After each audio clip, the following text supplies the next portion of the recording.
Hi. This is Ben, introducing my husband on my channel. I know you guys have probably heard about Ben for years and years and years. He is the very famed camera guy. I think you guys already also know how amazing and supportive he's always been of me and my channel and me as a person. But today I wanted to talk about how this whole fatherhood experience was, having to do with like my pregnancy, my labor and delivery, and my recovery, and, basically having Aria now being a year and a couple months. It's crazy. You always hear about the mom's story and what it was like for her, but it's such a different story coming from the guy's side. We both thought it was a really good idea to sort of share it with you guys. Are you excited? I'm so excited. So excited. So excited to relive everything. To relive all of the trauma. Hashtag spoiler alert. So I totally know through many pregnancy vlogs, if you haven't seen it, I'll link it above. I obviously know what the pregnancy was like for me and having the baby, growing inside my uterus. I was a little disappointed. We all are. I wish it was in your uterus too. In the beginning, I think a lot of the things that I was trying to do the most was not get in the way, because it was a lot of you figuring out what's gonna happen with your body, what's going on right now, how to deal with cravings, all of the new hormones. And so I was just trying to be as helpful as possible. He makes it sound like I was like you like a wrecking ball, just like No. She was great. I saw TV shows where the husbands would do something stupid and things would escalate. Based off of that, I was like, I just need to not do something. I just need to not do something stupid for at least 9 months. Like no tripping jokes or no pranks involving cold buckets of water over somebody's head. Not that he does that. I'm just saying that would be a stupid example. I tried to take care of you. Yes. And I tried to be respectful and understanding that if there was an argument or a situation that happened, not to take everything too personally, that there's a lot of stuff going on, both in Jen's life and in my life, of changes of things that we're going to change immensely in the future, and to not just get too caught up in the moment. Yes. It seems like from your perspective, the pregnancy actually went pretty smoothly. I can say that for myself, but then I also wasn't growing a child inside me, so I can be like, yeah, pregnancy was super smooth. I think that's really good to hear, though, because I feel like from my perspective, pregnancy was really not smooth. Well, I saw you nauseous all the time. You were tired all the time. You only wanted clementines and hot Cheetos and ginger ale. I saw. There was that one time you did run to the Korean market at 11:30 at night because I really, really wanted mulnaengmyeon, which is a Korean dish. It's like a cold noodle soup that has a lot of vinegar in it, and I was just really craving vinegar like a psychopath. It has a normal amount of vinegar in it. She put an obscene amount of concentrated vinegar in it, and when I came into the bedroom, I was hit by this wave of vinegar. My eyes started watering immediately.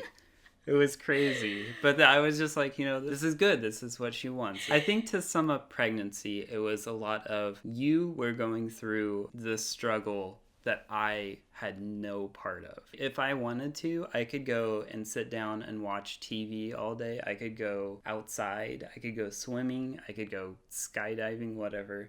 But you were stuck with this baby inside you. Oh, one thing I just remembered is I feel like there was this guilt. There were so many things I couldn't do that if something came up that you wanted to do, like one day you wanted to go snowboarding. Oh, yeah. And I was like, it's totally okay. You could totally go snowboarding. But then there's still that 20% in the back of my mind that feels... Jealous? Is betrayed the right word? Treason? It was really sad because I wanted him to just do all of the things, but at the same time, it felt so unfair that I had to be in this jail that was my own body, not able to do the fun things with you. I wasn't like bringing it up all the time, but I think it was a burden that you carried on your own shoulders because it was this hyper awareness. Even as you were there going to like have fun, you couldn't 100% enjoy yourself knowing that your pregnant wife was back at home. I mean, just a little bit of backstory. We normally do everything together. Yes, we're not a very like, oh, go have your girls' night. You can just hang out with the boys. Yeah. No, we like hanging out together like all the time. We're definitely best friends in the cheesiest way possible. We've literally been dating or married for half of our lives, and we love doing things together. So to summarize pregnancy, it was me trying to not get in the way, me being as supportive as possible, and then also understanding that you have to start planning ahead more ever than you did pre-pregnancy. Right. When you're not pregnant, you're just dating each other or married, and it's just you. It's so easy to just be spontaneous and do things whenever you want to do it, and you start to get a taste of that when you're pregnant. You can't just go to the movie theater whenever you want. If your wife has to get up and pee like 5 times during the show, it's not as fun. All right, so talking about the actual labor and delivery, you guys have probably already heard my story. If you haven't, you can watch it. I'll link it up there. But for you, like, how did you feel? It was pretty intense. I expected a lot of relief around that time of knowing that we're going to the hospital, that we're gonna meet Aria, that things are like all of Jen's suffering and all of the work that you had put in was gonna come to fruition. We were gonna meet our daughter, and it was gonna be awesome, and everything's gonna be super happy. Was it? In the end, yes. We were there for like 2 days. Was way more intense than I thought it would be. Like knowing everything that you had already gone through and everything that you had already sacrificed, like seeing you go through getting the doses of Pitocin.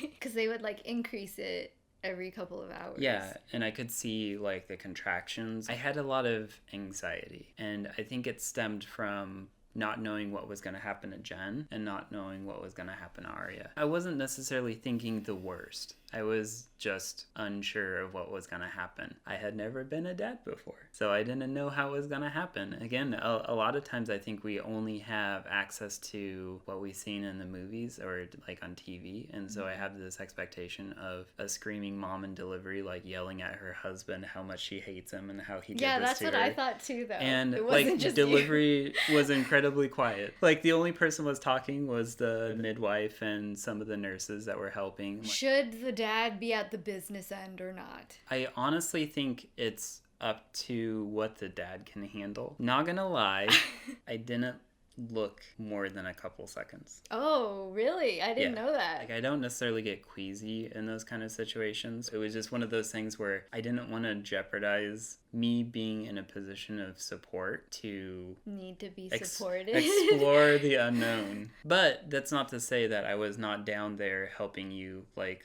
hold your legs and stuff. Yeah, no, he totally was. He was like doing anything that the nurse asked him to do.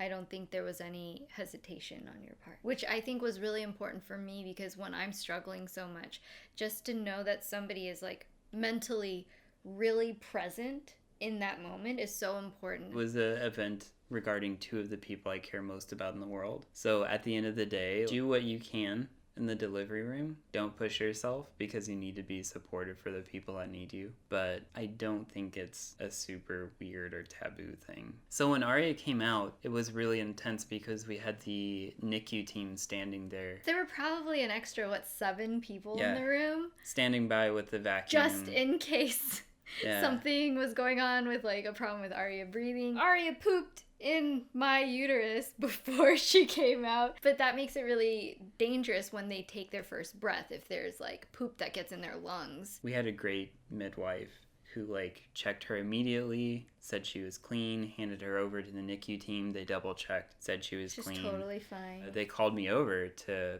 cut the cord. I thought it was funny because they already cut it immediately. I think because of the whole meconium situation. Right. Because they needed the NICU team to check her over like right away. But they have this like kind of ceremonial like clamped off section. They're like, here, Dad, feel like a little important for the next year or so. So seeing Aria for the first time was pretty spectacular, and I say that as almost having a loss for words to like wholly describe what was actually happening. Jen had the experience of like growing Arya in her stomach and like feeling her move. It was something different entirely to be able to see her physically, after a few moments be able to hold her. The mom is somewhat attached through growing the baby and like birthing and immediately going into things like breastfeeding and skin to skin. The dad's bonding starts at birth. It's really hard to bond to something that you can't see or feel. I would read to her and I would pray to her and like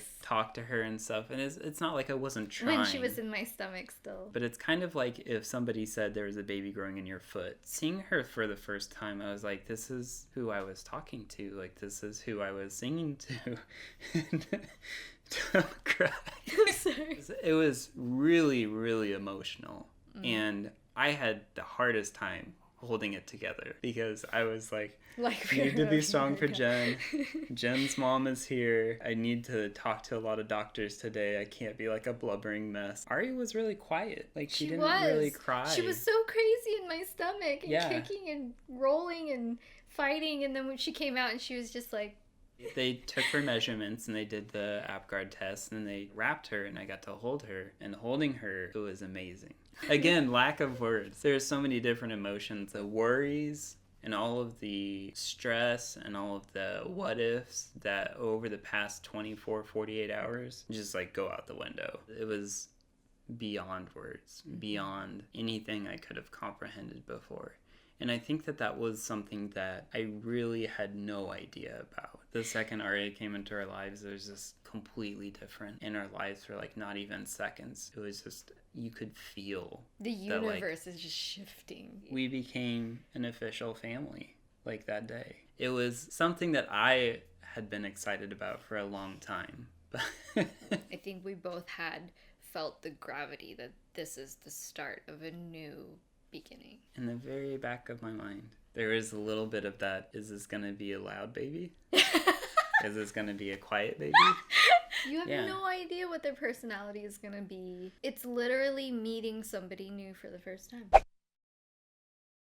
I will say that probably the toughest part of everything was the first couple months postpartum. Largely because, one, you were going through a new set of hormones. And that's not because I'm saying that you were difficult to deal with. It's just that it's just a fact. Yeah. Yeah. Not only were you dealing with a postpartum body, a baby, breastfeeding, trying to recover from literally doing one of the physically hardest things you will ever do in your life, and not getting enough sleep. Like, moms, you guys are ridiculous. In a good way. In a good way. Seeing you go through all of that, you know, Jen talked about this in her recovery story about having a lot more pain than what is normal and having to go to urgent care. Seeing you go through the 4th trimester of recovery and of dealing with things like your infection, to me it seemed like it was going to be straight cut of baby's born, she's healthy, mom checks out, you go home, you begin your life as a family. Things just kind of go on from there. Everybody goes home and heals, and then life is normal. You take care of your baby. Yeah. Jen was bedridden for at least 5 to 6 weeks, right? Yeah. Doing sitz baths, eating a lot of your meals in bed because it hurt too much to move. And I don't think some of the stuff you even touched on in your recovery story. Like these are There's so much. These are the things that I remember, is that what I thought was me being very supportive and sacrificing a lot of my time and energy to like prepare meals for Jen and to make sure she was sleeping okay during pregnancy. Post-pregnancy was amped up by like times 10. There was a lot of times where I was in the back room either crying or like talking to a friend, and it's not like it was a nightly thing. There was a lot of stuff that was going on that I felt like I would need to get out in order to like function. Yeah, mentally function. And I think that went for both of us. Mm-hmm. It's just we were hit with such a tidal wave, stacked all on top of each other at the same time, that if we didn't make it a point to regularly cry or talk about it or vent or just express how we were feeling, I mean, what would have happened? Like, we would have probably taken that out on each other or taken that out on Arya, and like we certainly didn't want to do that. Like for the mental health of our entire family, it was really important for us to get that out. Yeah, there was actually a great post that I read while you were pregnant. A guy was saying what to do after pregnancy, how a father goes through the different stages of like dealing with no time and dealing with no friends. And one of the things that he suggested is that like when you are emotionally built up, go cry. And he's like, you don't need to be like, oh, I am such a manly man, I can't cry. He's like, you're going to look at your baby and you're going to be so overcome with all of these emotions. And if you just don't let that out, like that will build in some way that could affect you in the future. And that you need to be in touch with your family. I mean, that's something that I would go through occasionally. And knowing the pain and the suffering that you were going through and just wanting to make sure that Arya was in a comfortable home and environment and making a lot of extra sacrifices on my own part in order to try to help accommodate for everything. It took its toll. It's one of those things where I don't want to try to sugarcoat it. It was definitely the hardest part. However, I would do it all over again in a heartbeat. I think that a lot of times people talk about PPD relating with the mom. Like, oh, obviously you go through these hormones and it's really hard physically on your body. But the fact of the matter is that there are actually a lot of cases of dads having PPD. But I almost feel like there's more shame associated around that because they're not the ones that physically had the baby. But when the baby's here, you both have to go through the whole process of incorporating, taking care of this little tiny newborn into your life. And you both don't get enough sleep and you both are trying to just figure it out for the first time. I think one of the things also that happened with you and me is that after Arya was born, I felt way more attached to you. Oh my gosh. Like so much. Like I can't even put into words, especially because you and I are the type of people where we've always been like, oh my gosh, I love you, we're so in love, and there hasn't been a time where we, weren't. We've just always been so happy together that I don't think that we expected that our love could reach another level. If I think of how our dating life was to then how we felt after getting married, I thought we were like, this is as much love as we could possibly experience. And then we got married and we're like, whoa, we love each other way more than we ever thought possible. Our love was at a totally new level and it was amazing. After we got married, we're like on that level for like such a long time. We were married for 7 years before I got pregnant. For sure. That's something I totally didn't expect, is that our love, obviously, for Arya shot through the roof, but our love for each other, I think because we saw each other sacrificing so much. Whatever problem or issue we face, we're always on the same team. It's one thing to see each other sacrificing for each other, which is what I think you go through when you're married. You give for the other person and everything you have is both of yours. People say it's like you become one person. And I think it's just completely a whole different stratosphere when you're giving for each other for another human being that you both made. We're joined by a special guest. Longlegs McGee. That is actually her legal birth name. AKA Arya. Arya Jean. Baby girl. Going through everything that we did, I don't think we ever would have imagined that she would be the outcome. And at the end of the day, I just feel like everything is worth it. The struggle, the stress and the pain. I think we do everything again. Totally. Absolutely. Like without a question. And I think it's made us not just stronger as people, but stronger as a couple and stronger as a family. After she came along, certain things have become more fun. For instance, I like to take her to the grocery store. Like she's my grocery store partner. The joy of taking somebody to see things for the first time in their life ever, it makes things that are so mundane actually pretty fun. I can't wait to take her to Disneyland and the aquarium. For the dads out there, thanks for being supportive and thanks for being there for us.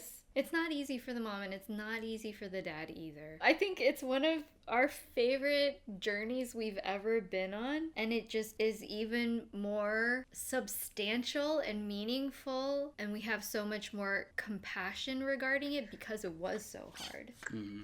And it wouldn't have been the same if it were just all easy, I think. You know, we love her that much more because it was so hard in the first place. Right. But yeah, to all the future parents out there, hang in there. It's worth it. And through any struggles, just know that it's all temporary. This too shall pass. But to also really appreciate and find joy in all of the little things and everything currently happening, because everything does pass quickly, the good and the bad. So thank you guys so much for watching. I really hope you enjoyed this and found it helpful and insightful to just even have some empathy for what the dads go through. If you enjoyed this video, don't forget to hit that thumbs up button. Yeah. And feel free to subscribe to our channel to see more videos. This is Jen, Ben, and Aria. And we'll see you guys next time. Bye. Bye.